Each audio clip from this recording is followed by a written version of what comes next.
जय श्री राम भक्तों।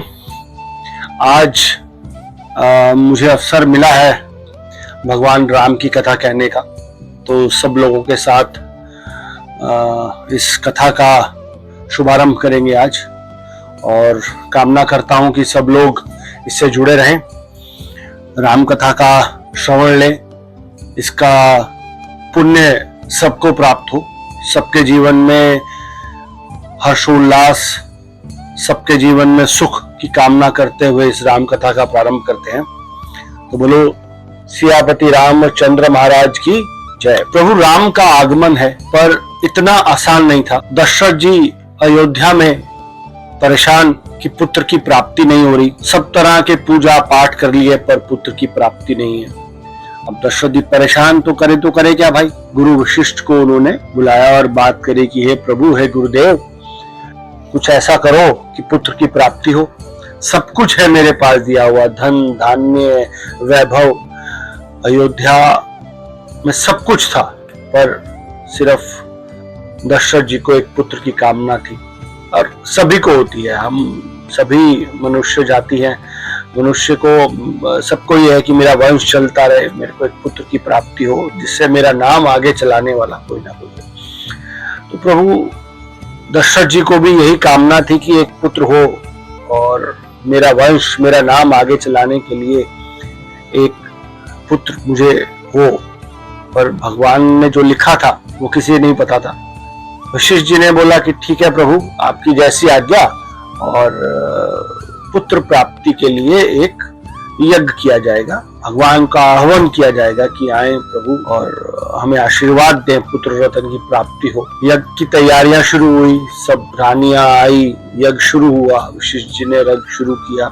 स्वयं अग्निदेव उस यज्ञ से प्रकट हुए और अपने हाथ में खीर का पात्र लेकर उन्होंने दशरथ जी को वो पात्र दिया कि प्रभु ये प्रसाद है और आप अपनी सभी रानियों को खिलाएं, आपको पुत्र प्राप्ति होगी। जब स्वयं अग्नि देवता प्रकट हो और विष्णु जी से वो प्रसाद लेके आए, तो दशरथ जी का मन प्रफुल्लित हो गया कि प्रभु मेरे घर प्रभु आ रहे हैं, मेरे घर स्वयं भगवान आ रहे हैं, मेरे घर स्वयं विष्णु जी प्रकट हो रहे हैं। इतने खुश, इतने हर्षोल्लास से भरे हुए, जैसे ही यज्ञ खत्म हुआ तुरंत भागे वो खीर का पात्र लेके और कौशल्या जी को जाकर उसमें से आधा खीर का पात्र उन्होंने खिला दिया।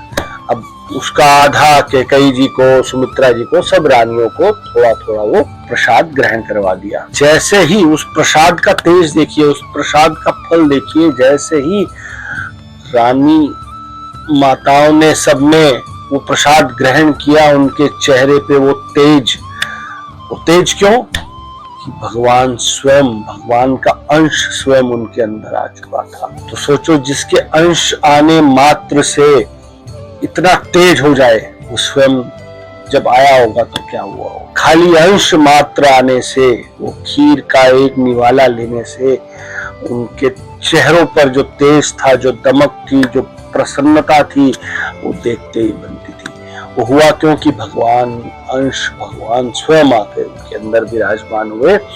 और राम जी तो हमारे ऐसे हैं प्रभु, जैसे ही माँ कौशल्या के साथ भगवान राम जी इस धरती पे आने के लिए हुए, चारों तरफ खुशियां, उल्लास, सब लोग प्रसन्न, माताएं सब इतने तेज से भरी हुई हैं, इतना मंगलमय हो रहा है सब तरफ।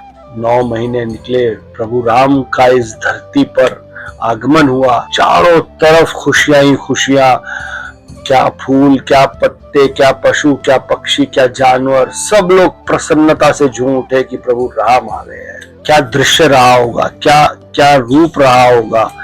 वो छोटे से प्रभु राम इस धरती पर आए हम लोगों का कष्ट निवारण के लिए। वो मर्यादा पुरुषोत्तम प्रभु राम आए हम लोगों का कष्ट निवारण के लिए। क्या समय रहा होगा। भगवान राम उस आंगन में खेलते थे, उस जगह पर भागते थे, दौड़ते थे, पीछे पीछे माँ कौशल्या उनके। तो ठुमक चलत रामचंद्र बाजत पैजनिया, ठुमक चलत रामचंद्र प्रभु छोटे छोटे कदमों से पूरी अयोध्या में भागते और माँ कौशल्या उनके पीछे पीछे, सभी माताएं उनके पीछे। वो बाल रूप देखकर माताएं इतनी प्रसन्न होती थी।